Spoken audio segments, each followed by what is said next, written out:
umuntu omtsha ayenzeka kuhle naphina akokwabo iba khona indlela yokuvuyisana nomntana.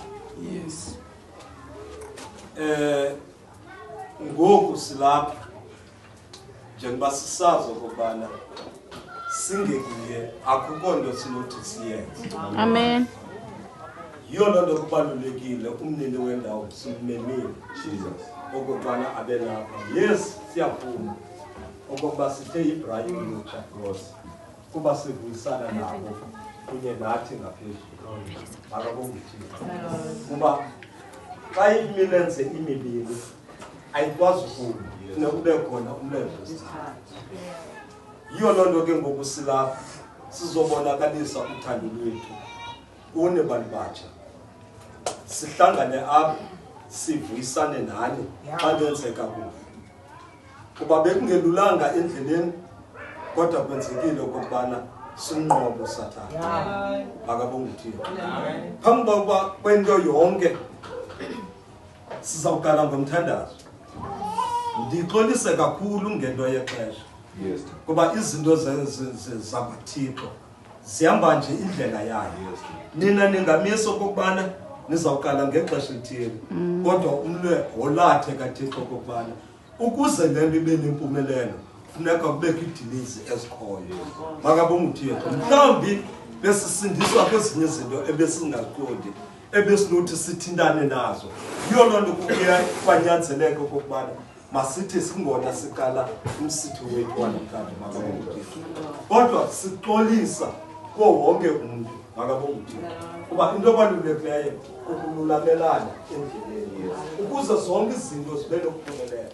Kuba ukuba ngaba asinako ukululamelana endleleni asisayi kuze sibe nanto kwenza ukubheka ngaphambili. Makabongithixo yiyo loo nto kubalulekileyo ke ukuthi masihlale sinyamezelana endleleni kuba le ndlela inde bazalwane ifuna abantu abathi chu.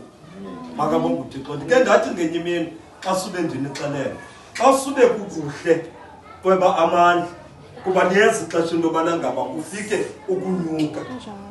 Xa kunyuka ke kulapho ke ngokufuneka umelane nokunyuka entabeni apho khona uza kuva ubunzima kuba xa unyuka awuvilula uva nzima kodwa yilaa nto kufuneka ngela xesha uhlayo uwaqokelela amandla wakho.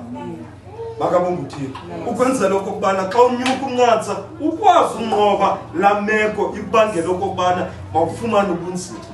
Makabongithixo ngoba xa wagqiba amandla akho ngexesha kumthebelela awuzufika kwindawo okufanele uba ufika kuyo. Xa ufika ubunzima uzawendleleni.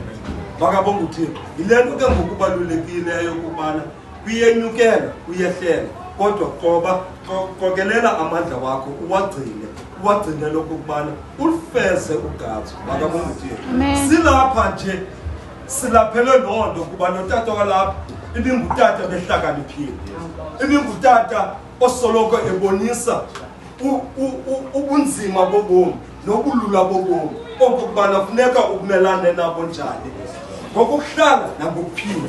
Makabongithixo yiyo loo nto sizokhumbula yena ngale mina namhlanje noba engekho nje. Makabongithixo kodwa ngespirithi sakhe uphakathi kwethu.